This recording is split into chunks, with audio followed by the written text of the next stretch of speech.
yung sinasabing inutil na barangay doon. Wala raw siya magawa, so gagawin namin, titingnan namin itong nangungutong dyan.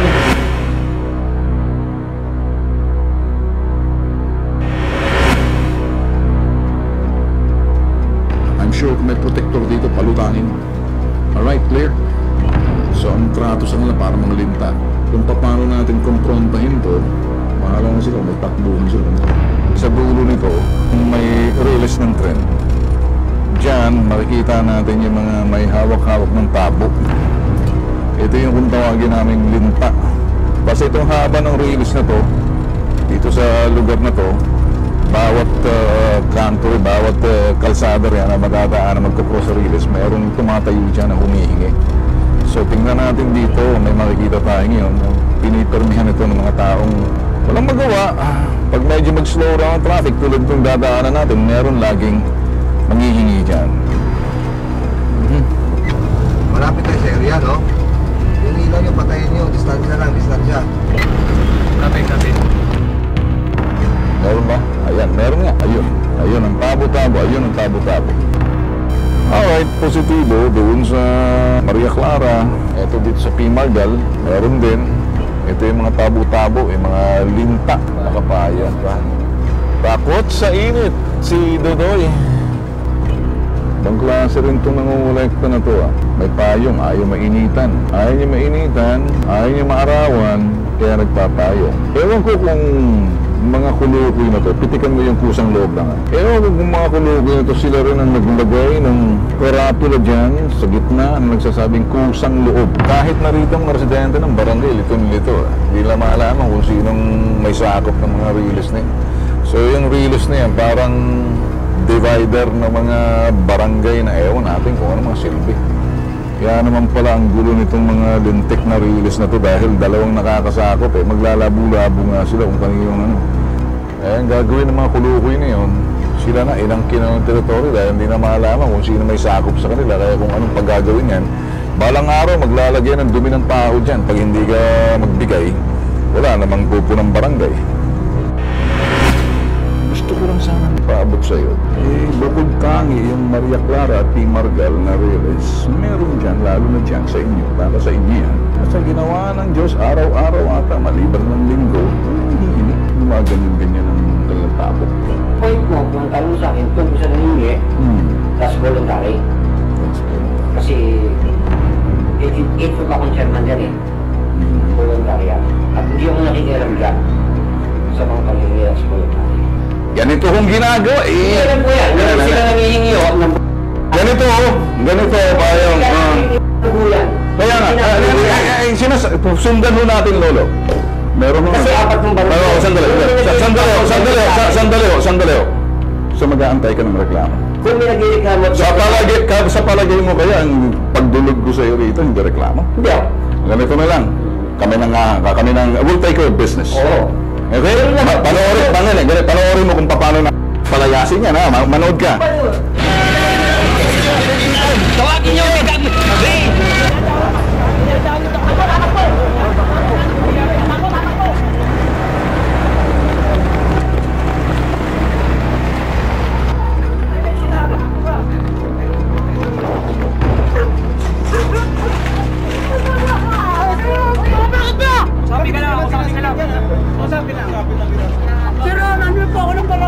Kakausapin lang kita, Liga. Hindi, kakausapin lang kita, hindi kita hinuhuli, Liga. Ito yung sinasabing inutil na barangay doon. Wala raw siya magawa, so gagawin namin, titingnan namin itong nangungutong dyan. Liga. Okay, sige. Liga. Kusapin, tayo ka po, wala. Bossing. Opo. Sino ba nag-uutos sa'yo manghingi? Barangay po kami, voluntary po kami rito eh. Wala na po kami sahod eh. Kaya po ako matakawabulin eh. Hindi. Kaya kita kinausap. Opo eh. Makinig ka. Opo. Kaya kita kinakausap, tumatakbo ka ba? Kriminal ka ba? Hindi po kasi nagulat. Nagulat po ako kasi. Makinig ka. Opo. Gusto naman kita makausap. Opo. Pumunta ako na sa barangay. Opo. Ang tanong, Simple lang. Opo. Sino sa barangay nag-utos sa'yo? Matagal na po kami dyan nagtatraffic si Mayor, ano po kami, Atienza. Opo, Tawagan si Mayor Atienza, akin ang telepono. Si Mayor Atienza, ako po yung team sa traffic. Tinawag ka ni Mayor Atienza para mangutong? Hindi po, hindi kasi ako. Yung telepono, okay. Hindi kami nangungutong. Okay, sinasabi nito si Mayor Atienza yung mangingi. Hindi po, hindi. Kami po ang naglalagay. Dadalhin kita kay Ali Atienza, gusto mo? Opo. Alex, sama ka. Alay, tatawagan natin si Ali. Ano, kasi sabi mo si Mayor Atienza, tatawagan ko si Mayor. Sige, tandali ha. Kami wala naman po ito nito mga Kinay-office pa sa akin. Bakit si Mayor Atienza dinadahuli mo? Siyempre po, sila po mayor po ngayon. Siya po mayor. Wala, saan napupunta yun? Saan napupunta yung pera? Sa pagkain po namin. Sa inyo? Sweldo nyo? Hindi po kami sweldo. Yung po makakotong nga. Mga bossing, tanong ko sa iyo. Saan na napupunta yung sweldo ng mga tao nitong paghihingi? Yung nangalalo, pagkamakot kayo. Wala nagsasalita. Uy, Dati yung ano rito. wala. Nagtatawag tayo sa kagawad.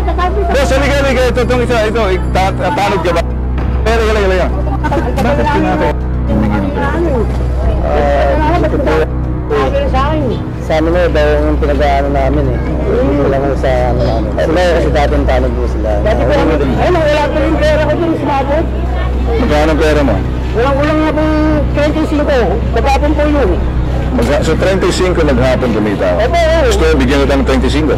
Gusto mo lang ba? Hindi po naman po. Kasi kung gusto mo, bigyan kita ng lang ba? Manglimos ka na sa akin. Huwag mong gagawin sa ibang turista. Gusto mo pera? Akin na. Akin na, bigyan mo pera. No. Tumigil ka. Opo. Gusto mo ng pera? Hindi po. Pero ibigyan kita na magtatrabaho ka sa susunod. Opo. Magtrabaho ka na marangal. Bitawan na po namin lahat po yan. Hindi lang po ako nga kasi. Sino chairman ninyo? Pwede ba na makausap natin? Oo, Chairman? pagkakas. Sige. Pero hindi. Ito si Chairman. Chairman, magandang hapon. Sa akin, boss, may mga nagtitip sa amin, maraming nagtatawag sa complaint hotline. Bakit daw? May gumaganon tabo, tapos may karatulang pusang loob. Bakit ka? Yan, yung sinasabi ko tuloy. Hindi ka na hindi ka Wala po, Chairman. Alam mo, bilang na bilang yung dyan, nagka-traffic dyan. Opo, sige. Nakarecord naman doon sa Kaya nga, iiwanan ko po yung sana yung Chairman. Di walang tao po nga rin. Alam mo, Minsan ko nga po yung may nag-aalim. opisina ka ba? Ako na nga lang po mga Chairman. Alam sa opisina ko. Sa akin lang, tanong ni Juan de la Cruz, Sir, bakit may nakalagay doon kusang loob lang? At kusang loob, hindi maintindihan. May mga doktor, may estudyante, may mga ibang dumadaan dyan. Inireport sa amin. Ngayon kami, nag-surveillance kami. Ilang gabi, nakikita namin dyan. Ganito po yan, nung ako po ang umupo, ayan, pinag-usapan namin na sa kaligtasan ng mga motorista na dadaan dyan. Kasi Okay. hindi lang 10 ang mga nababangga dyan. Aksidente. Aksidente mo talaga. Mula po nung pinaluwag ko ni Mayor, yung kayo niya, Okay. na biniling namin sa PNR na lagyan ng stop Hindi naman ginawa. diesel. Wala. Siguro nakita niyo, wala naman po sign to. Wala nga, napansin ko na. Oo nga, napansin ko. Ngayon, tumutulong kami na maiayos yung daanan na yan at para walang aksidente. Nagtalaga po kami ng 3 magmamahala dyan. Ngayon, yun ang iba, hindi naman totally sinabi namin manghingi. Okay. Yung nagbibigay lang ng donasyon para doon sa Magbabantay. pagbabantay at saka yung siyempre, mainit minsan, kailangan din ng mga tao yung plan. As voluntaryo lang po ang mga itanong ko rin po ang mga nagtatraffic yan eh. Maliban lang po rin sa taon ko na hindi naman po ganon. Ligtasan ng publiko at motorisang dumadaan dyan, pinangangalagaan yun, nare-respeto ko yun. Kasi una-una, serbisyo publiko yun eh. Salamat po. Alright, ngayon, kung gusto niyo ho maging malinaw yan at para hindi na ho nagtatanong yung ibang mga galing probinsya, nadadayo sa Manila at manapapadaan dyan at nagtataka, siguro ho maglagay tayo ng kung kayong 4 na barangay ang nakakasakot dyan, mag-uusap kayo at maglagay ng isang common grounds na etong outpost ng barangay na para kaligtasan ng mga dumadaan na kami namamahala rito. Sana sa inyong konting abuloy na pagbabantay at doon sa mga pagta-traffic namin, kami matulungan. Wala akong masama roon. Boss, para bang susunod, magawa mo ng paraan, ha? Okay, gagawa po. Naintindihan ko na, ha? Ako, maraming salamat. Well, isang barangay, Manila naman kayo. Thank you again, ha?